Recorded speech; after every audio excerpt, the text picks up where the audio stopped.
Hello, everybody, and welcome back to the Brickazoid's Den.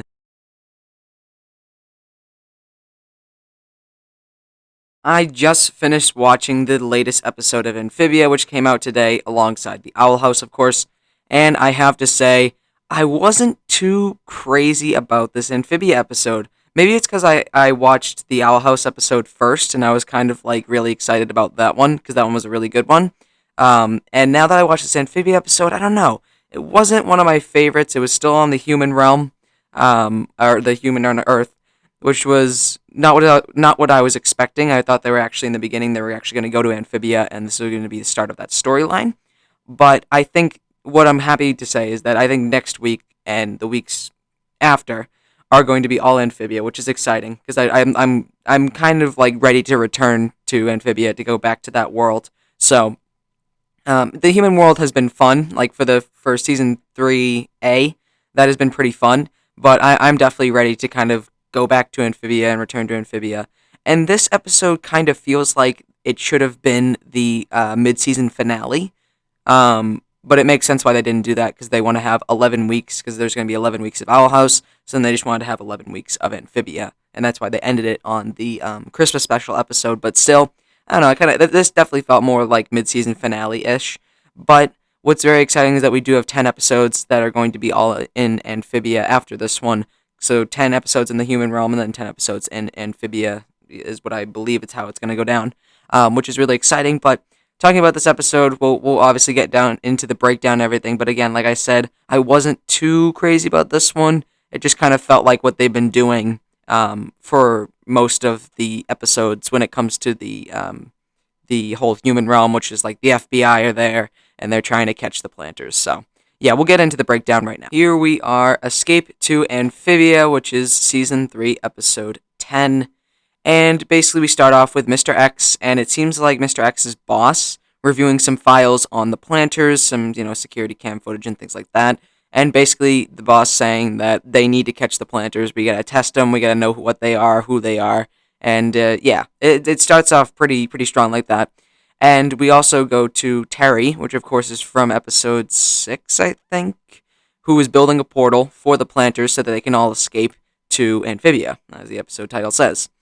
Terry reveals that the music notes are like waves that can open to the multiverse. In this case, the specific music wave would associate with a certain multiverse realm, and there's a specific music note that sends out a wave that would bring us to Amphibia.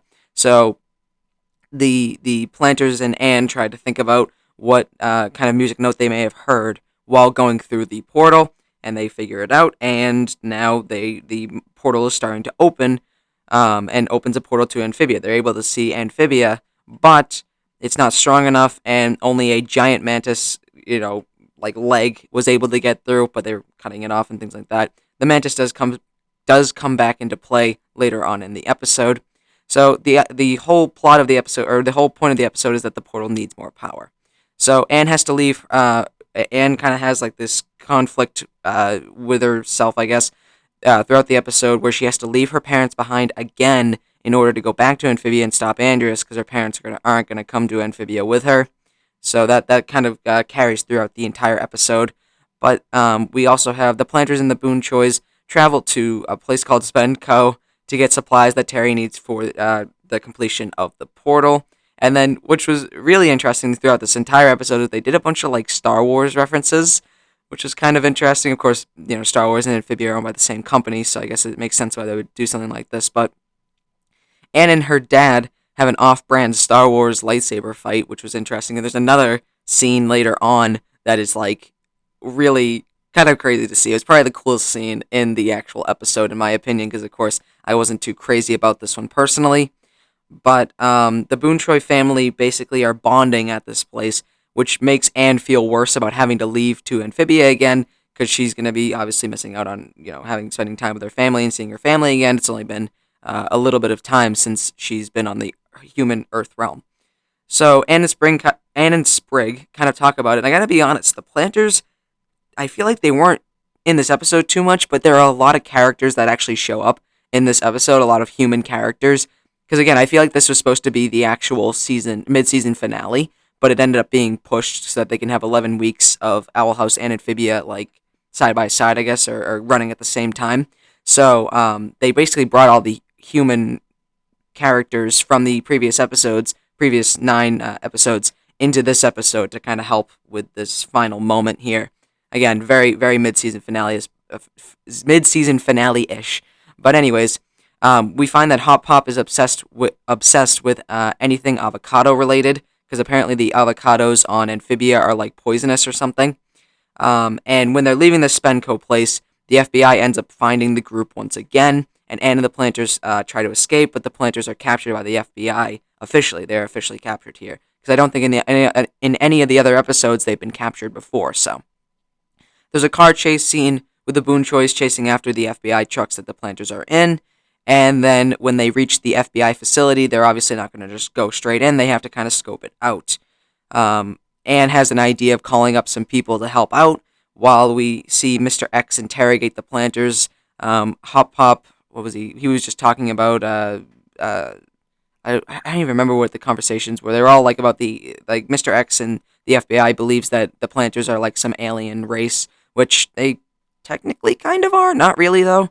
They're just frogs from another multiverse realm. So the FBI wants to run tests on the Planters, and while we jump back, a group of humans works to enter the FBI compound and save the Planters. So this includes the Boon Choys, some other Boon Choy relatives, the two tech girls from the Fixing Frobo episode, I think it was, and then also the actor guy, Humphrey, I think his name was.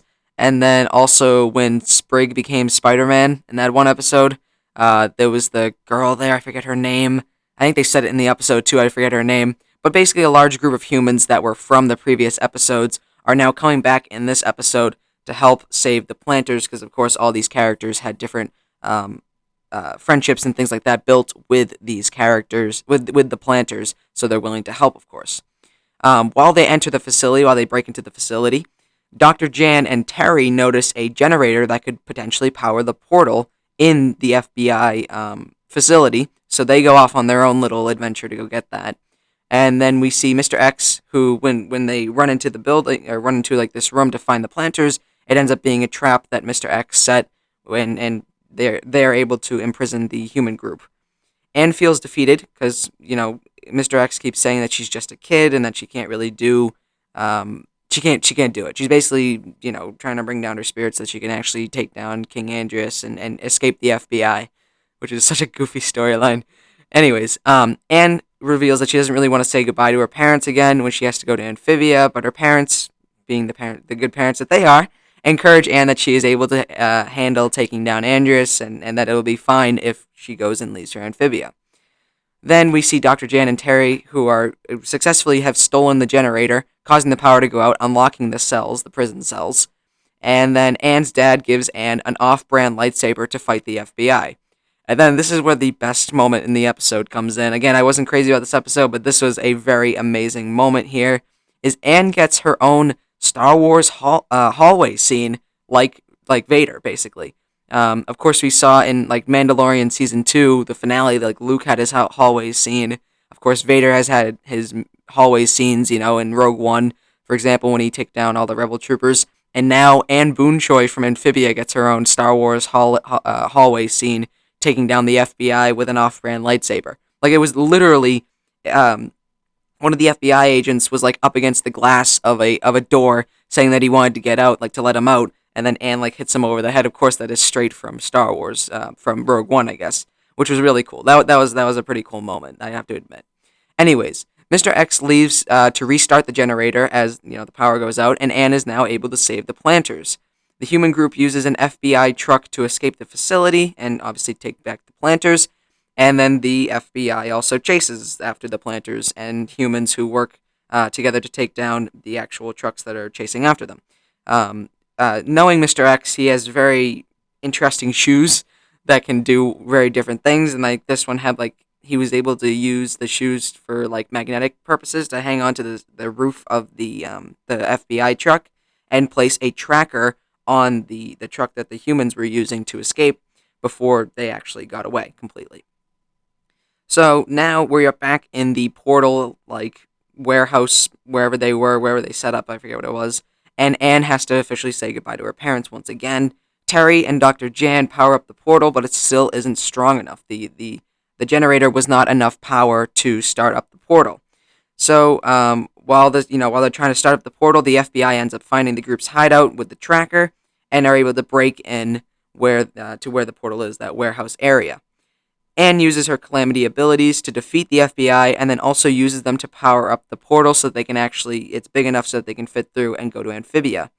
Anne uses Hot Pop's avocado, his avocado obsession, to attract a giant mantis to attack the FBI so that they can escape, and the Plantars then escape to Amphibia, and the FBI captures the giant mantis. I don't know if that's ever going to come back into play later on in other episodes, if there's ever another Earth episode, or Earth segment episode, but that is something that did happen, so we'll have to keep a lookout for that.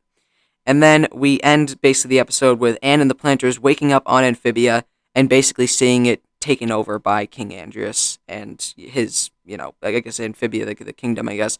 And there's like ash and stuff like that, so it was a pretty devastating ending. It was pretty devastating, but yeah, that was basically it for the whole episode there. Once again, I was not too crazy of a fan of this episode. I think I'm ready to just return to Amphibia. And again, maybe it's just because I watched The Owl House and that I feel like has a much deeper storyline, a little less goofy, a little less silly, a little less childish.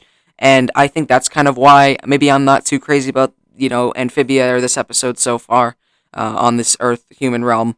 But maybe I just have to kind of get back into the groove with Amphibia. But yeah, so if you enjoyed that video, do the common YouTube stuff, like, comment, subscribe, and I will see you guys later.